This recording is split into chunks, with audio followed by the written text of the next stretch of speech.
میگن پول چرک کف دسته، ولی من میگم چرک همیشه از قدرت میاد.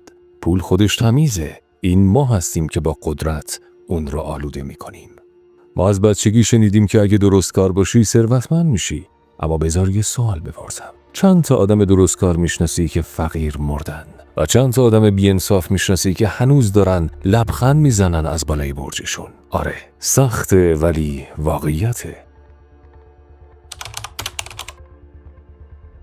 پول از عدالت نمیاد، از قدرت میاد. و قدرت اون چیزی نیست که مردم فکر میکنن. قدرت فقط داشتن اسلحه یا مقام نیست. قدرت یعنی بتونی ذهن بقیه رو هدایت کنی. یعنی بتونی واقعیت رو طوری بسازی که مردم باور کنن فقط اون حقیقته. اما چرا این مهمه؟ چون پول همیشه به سمت کسی میره که واقعیت قابل باورتر رو میسازه. و این همون چیزیه که ماکیاولی 5 قرن پیش فهمید. اون وسط خیابونهای فلورانس ایستاده بود. میدید که عدالت داره میره ولی قدرت هنوز زنده است. گفت آدم‌ها ترجیح میدن به کسی تکیه کنن که قوی تره، نه عادل تر. ولی صبر کن، این فقط یه جمله تاریخی نیست. این یه نقشه است، یه نقشه برای بازی که هنوز ادامه داره. بازی پول. بذار ساده تر بگم، پول پاداش اخلاق نیست، پول پاداش نفوذه. و اون کسی که بلد باشه ذهن رو مدیریت کنه نیازی به کار فیزیکی نداره. اون فقط باید یاد بگیره چطور دیده بشه. ولی اینجا نقطه‌ایه که بیشتر مردم سقوط میکنن، چون فکر میکنن ثروت از زحمت به دست میاد، نه از زاویه دید. اما واقعیت اینه، دنیا برای اون کسی پول خرج میکنه که بهش جهت میده، نه برای اون که ازش پیروی میکنه. فکر کردی چرا آدم‌هایی که واقعاً تولید میکنن معمولاً فقیرن، ولی آدم‌هایی که فقط کنترل میکنن پولدار میشن؟ چون ماکیاولی درست گفته بود، مردم واقعیت رو نمیخوان، اونو فقط میخوان احساس کنن که در امانن. و کسی که امنیت میفروشه همیشه ثروتمنده. فلورانس اون روز همون نیویورک امروزه، همون لندن، همون دبی، فقط لباس‌ها عوض شده. اون موقع سکه ها برق میزدن، الان مانیتورها. ولی هنوز هم همون قانونه. پول از قدرت پیروی میکنه، نه از عدالت. اما یه چیز هست که باید بدونی، ماکیاولی هیچ وقت نگفت عدالت بده. گفت عدالت کافیه؟ نه، باید قوی باشی تا عدالتت دیده بشه. چون عدالت بدون قدرت مثل نوریه که وسط طوفان روشن میکنی. قشنگه ولی کسی نمیبینه. بذار یه سوال بپرسم، آیا تو دنبال درست بودن هستی یا دنبال نتیجه؟ اگه دنبال نتیجه‌ای، باید بازی رو بفهمی. بازی که از قرن 16 تا امروز عوض نشده. بازی که فقط یک قانون داره. واقعیت مال کسیه که قدرت داره تعریفش میکنه. اینجا میخوام یه چالش ذهنی برات بسازم. فرض کن 2 نفر داریم، یکی عادل، یکی باهوش. اولی میگه حقیقت مهمتره، دومی میگه ظاهر مهمتره. به نظرت کی پولدار میشه؟ در ظاهر ما عادل ها رو دوست داریم، اما در عمل به سمت باهوش ها میریم، چون اونها دنیا رو اونطور نشون میدن که ما دوست داریم ببینیم. و این یعنی چی؟ یعنی بازی پول بازی نمایش قدرته، نه اجرای عدالت. اما این فقط شروع داستانه. در بخش بعدی وارد قلب بازی میشیم، اونجایی که یاد میگیری چرا پول دنبال قوی ها میره و چطور میتونی توی این بازی هم عادل بمونی هم برنده. قدرت واقعا یعنی چی؟ نه اون چیزی که کتابا میگن، نه اون چیزی که سیاستمدارا نشون میدن. قدرت یعنی توانایی جهت دادن به ادراک مردم. ولی ما هنوز فکر میکنیم قدرت یعنی سلطه، یعنی دستور دادن، یعنی تسلط فیزیکی، در حالی که در قرن 21 قدرت یعنی ذهن سازی. اما بذار ساده تر بگم، قدرت یعنی تو بتونی کاری کنی که مردم همون چیزی رو بخوان که تو میخوای، بدون اینکه حتی بفهمن دارن خواسته تو رو زندگی میکنن. و اونجا دقیقاً همون جاییه که پول مثل سایه دنبال قدرت راه میفته. وقتی ذهن‌ها رو کنترل کنی، نیازها رو هم میسازی. و وقتی نیاز ساختی، بازار خودش به سمت تو میاد. اما بیشتر مردم هنوز توی مرحله‌ای هستن که فکر میکنن باید دنبال پول بدوئن، در حالی که پول خودش دنبال نفوذ میدوه. بذار یه مثال ساده بزنم. آیا واقعاً اینفلوئنسرهای بزرگ دنیا محصولی تولید میکنن؟ نه. اونها ادراک تولید میکنن. اونها حس خواستن میسازن و اون حس تبدیل میشه به فروش، به پول، به قدرت. ولی ما هنوز فکر میکنیم اگه بیشتر کار کنیم بیشتر در میاریم. نه، ما باید درست‌تر دیده بشیم. قدرت اول از ذهن شروع میشه و ذهن اگه بتونی کنترلش کنی میتونی دنیا رو کنترل کنی.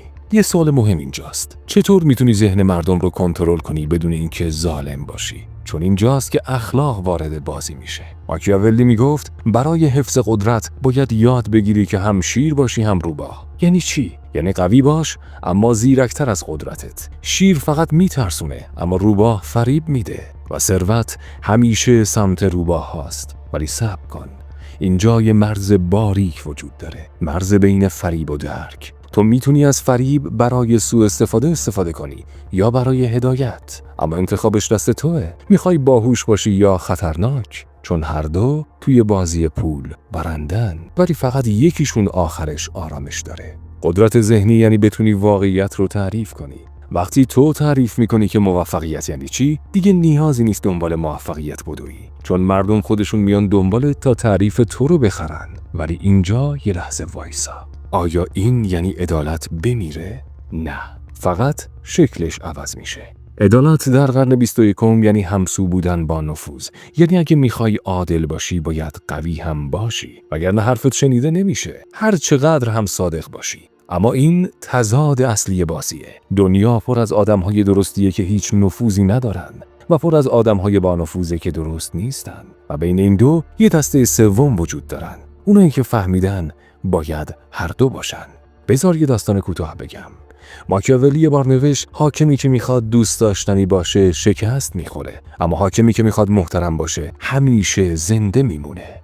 این جمله توی دنیای امروز یعنی چی؟ یعنی اگه دنبال لایک و تایید باشی شاید محبوب بشی، ولی اگه دنبال قدرت باشی پایدار میشی. اما قدرت واقعی از احترام میاد، نه از ترس، و احترام حاصل نفوذه، نه تعریف عدالت. ولی باز یه سوال پیش میاد: چطور میشه قدرت داشت بدون اینکه انسانیت رو فروخت؟ اینجاست که وارد مرحله بعدی بازی میشیم، جایی که باید یاد بگیری چطور پول رو مهار کنی، نه اینکه بعدش بشی. چون پول اگه نفهمی از کجا میاد، همون قدرتی میشه که یه روزی تو رو میبله. پول از ذهن شروع میشه، ولی در نهایت بر ذهن تسلط پیدا میکنه. اگه نفهمی که داری بازی میکنی تبدیل میشی به مهره بازی بقیه، ولی اگه بفهمی قوانین چیه میتونی با همون مهره ها پادشاه بسازی. اما همه نمیتونن پادشاه باشن، بعضیا فقط سرباز میمونن، چون از روبرو شدن با حقیقت میترسن. ماکیاولی میگفت حقیقتی که تلخه قدرتمندتر از دروغیه که آروم میکنه. و تو اگه جرأت داری حقیقت رو بشنوی تا آخر این ویدیو با من بمون، چون بخش بعدی جاییه که بازی پول واقعی شروع میشه. تا اینجا فهمیدیم که پول از قدرت پیروی میکنه، نه از عدالت. ولی حالا یه سوال مهم وجود داره: چطور میتونی در این بازی برنده باشی بدون اینکه تمام ارزش‌هات رو از دست بدی؟ درسته، ماکیاولی میگفت ظاهر عدالت کافیه، ولی این فقط ظاهر نیست، این یه ابزار استراتژیکه، ابزاری که به تو اجازه میده بدون اینکه قربانی اخلاق بشی قدرتت رو حفظ کنی. اما صبر کن، ظاهر عدالت یعنی چی؟ یعنی تو تصمیماتت رو طوری بگیری که مردم تو رو درست کار ببینن، حتی اگه پشت پرده مجبور بشی انتخاب‌های سخت کنی. ببین، اگه مردم ببینن تو همیشه عادل هستی اونا اعتماد میکنن، ولی اگه ببینن تو فقط دنبال منافع شخصی خودتی، حتی بهترین تصمیم‌ها هم بی تأثیر میشن. اما نکته اینه، حفظ ظاهر عدالت یک هنره. هر چقدر بیشتر سعی کنی فریبنده باشی بیشتر خطرناک میشی، و اگه اشتباه کنی همه چیز میریزه. پول، قدرت، اعتبار، همش میره. اگه بخوام یک مثال واقعی بزنم، شرکت‌های بزرگ رو تصور کن که مالکش مارک، جف و ایلان هستن. اونا ظاهرشون همیشه قانونی و اخلاقیه، ولی پشت پرده تصمیماتشون کاملاً بر اساس قدرت و منفعته. ولی مردم بهشون اعتماد میکنن و پولاشون رو میفرستن سمتشون. اما این فقط برای میلیاردرها نیست. تو هر کسب و کار، هر پروژه، حتی در زندگی روزمره همین قوانین کار میکنه. ظاهر رو حفظ کن ولی قدرتت رو از دست نده. حالا بیا یه چالش ذهنی درست کنیم. فرض کن یه نفر بهت پیشنهاد میده میتونی با کار غیر منصفانه پول زیادی به دست بیاری، ولی اگه کسی بفهمه همه چی میره. ولی اگه این کارو انجام ندی ممکنه فرصت از دست بره، پول و قدرتت محدود بشه.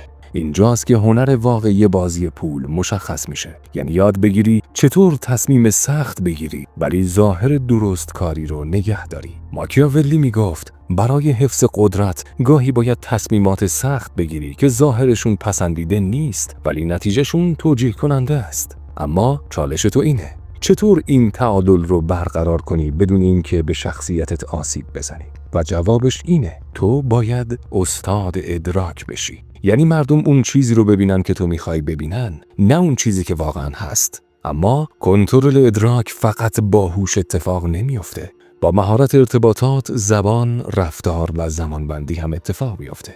و این چیزی نیست که همه بلد باشند. در حقیقت اینجا فرق بین انسان‌های موفق و شکست خورده مشخص میشه.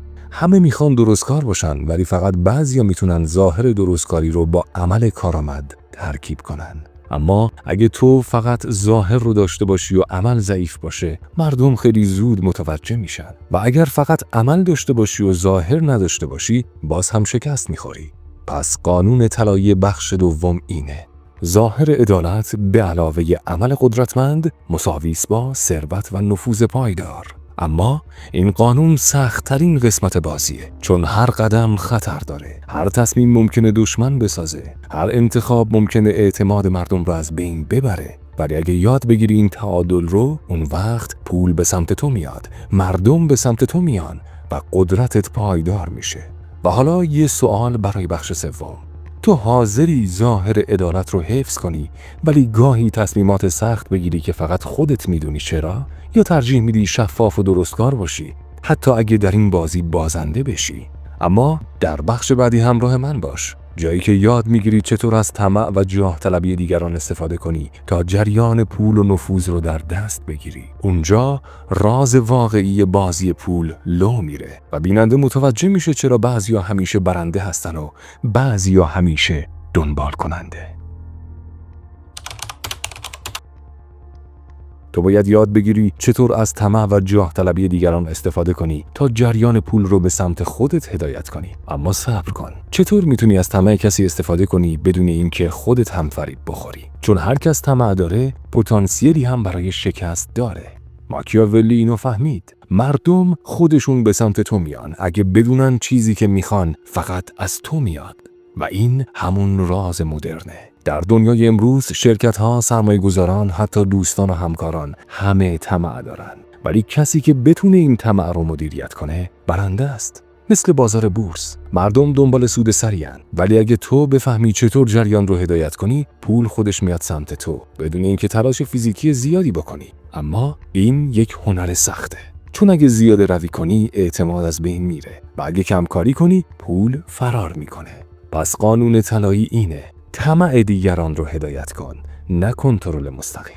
یعنی تو شرایطی بساز که مردم خودشون تصمیم بگیرن پولشون رو به تو بدن. ولی هر تصمیم اشتباه میتونه باعث سقوط فوری تو بشه. حالا بیا یه نگاه به زندگی روزمره بندازیم. دو همکار دارن روی یه پروژه کار میکنن. یکی جاه طلبه و میخواد ارتقا پیدا کنه. تو میتونی از جاه طلبی اون برای پیشرفت پروژه و سود خودت استفاده کنی. ولی اگه بد باشه، حسادت و دشمنی میسازه و جریان قدرت برعکس عمل میکنه. در حقیقت بازی پول بازی تشخیص انگیزه ها و مدیریت اونهاست. نه اینکه با زور چیزی رو بگیری، نه اینکه عادل باشی، نه اینکه همه رو خوشحال کنی. فقط باید بفهمی چی مردم میخوان و چطور اون خواسته ها رو به سمت هدف خودت هدایت کنی. اما باز هم یادت باشه این یک شمشیر دولبه است. اگه نتونی تعادل بین هدایت و فریب رو حفظ کنی، همه چیز فرو میریزه. ولی اگه موفق بشی، پول خودش به سمتت میاد، اعتبارت بالا میره و قدرتت پایدار میشه. بذار یه نکته عمیق‌تر بگم. طمع انسان‌ها همیشه وجود داره و جاه طلبی همیشه اهرمی برای حرکت جریانه. ولی تنها کسی برنده است که بدون کی و چگونه از این اهرم‌ها استفاده کنه، بدون اینکه خودش هم نابود بشه. و اینجاست که تفاوت بین بازنده و برنده مشخص میشه. بازنده ها تلاش میکنن طمع دیگران رو نابود کنن، ولی برنده ها اون رو به ابزار تبدیل میکنن. و این همون راز میلیونرها و ثروتمندان واقعی دنیای مدرنه. اما حتی وقتی این راز رو فهمیدی، خطرات تموم نمیشن. هر تصمیم اشتباه، هر اشتباه در زمانبندی یا در نحوه هدایت میتونه کل جریان قدرت پول رو به سمت تو معکوس کنه. ولی اگه هنر این تعادل رو یاد بگیری، بازی پول از یک چالش تبدیل میشه به فرصتی برای ساختن ثروت پایدار و نفوذ واقعی. حالا میخوام ازت یه سوال بپرسم. تو حاضر هستی انگیزه های انسانی رو بشناسی و هدایتشون کنی، حتی اگه گاهی مجبور باشی ظاهر رو حفظ کنی و تصمیمات سخت بگیری؟ یا ترجیح میدی دستت رو روی عدالت بذاری و جریان رو از دست بدی؟ اما در بخش پایانی وارد مرحله نهایی میشیم. چگونگی تبدیل قدرت، ادراک، طمع و جاه طلبی دیگران به جریان پول پایدار و هنر حفظ تعادل در بلند مدت.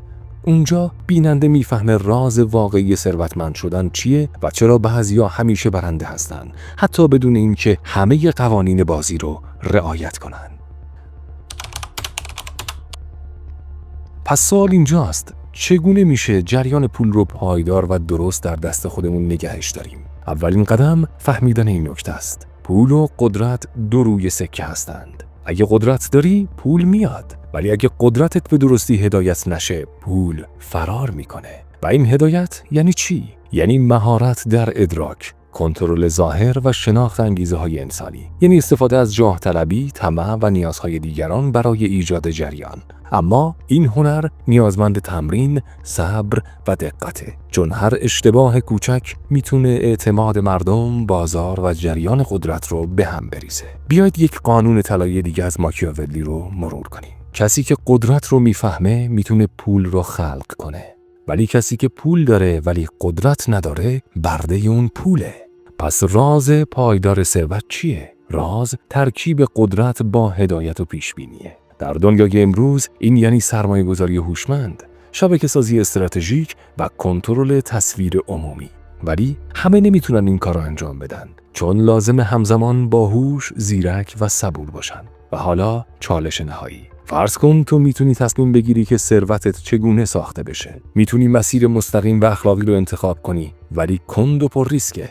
یا میتونی مسیر هدایت طمع و جاه طلبی دیگران رو انتخاب کنی، ولی خطرناک و پیچیده است. اما اگه مسیر دوم رو یاد بگیری و به تعادل برسی، پول خودش به سمت تو میاد، جریان پیدا میکنه و پایدار میشه. و این یعنی آزادی واقعی، آزادی مالی، آزادی نفوذ و در نهایت آزادی انتخاب. پس نتیجه نهایی چیه؟ 1. پول از عدالت پیروی نمیکنه، بلکه از قدرت میاد. 2. قدرت واقعی در کنترل ادراک و هدایت انگیزه‌های انسانی است. 3. ظاهر عدالت ابزار حفظ اعتماد جریانه. 4. طمع و جاه طلبی دیگران اهرمی برای ایجاد جریان پول پایداره. و 5. ترکیب این عناصر هنر واقعی ثروتمند شدنه. اما تو چی کار میکنی؟ آیا حاضری حقیقت تلخ رو بپذیری و بازی رو یاد بگیری؟ یا میخوای در آرزوی عدالت و تلاش خالص همیشه بازنده بمونی؟ برام توی کامنت ها بنویس. به نظرت حق با ماکیاولی بود؟ آیا پول واقعاً قدرت میاره یا تلاش و عدالت هنوز جایگاهی دارن؟ یا شاید پاسخ تو چیزی بین این دو باشه؟ ممنون که تا پایان همراه من بودی.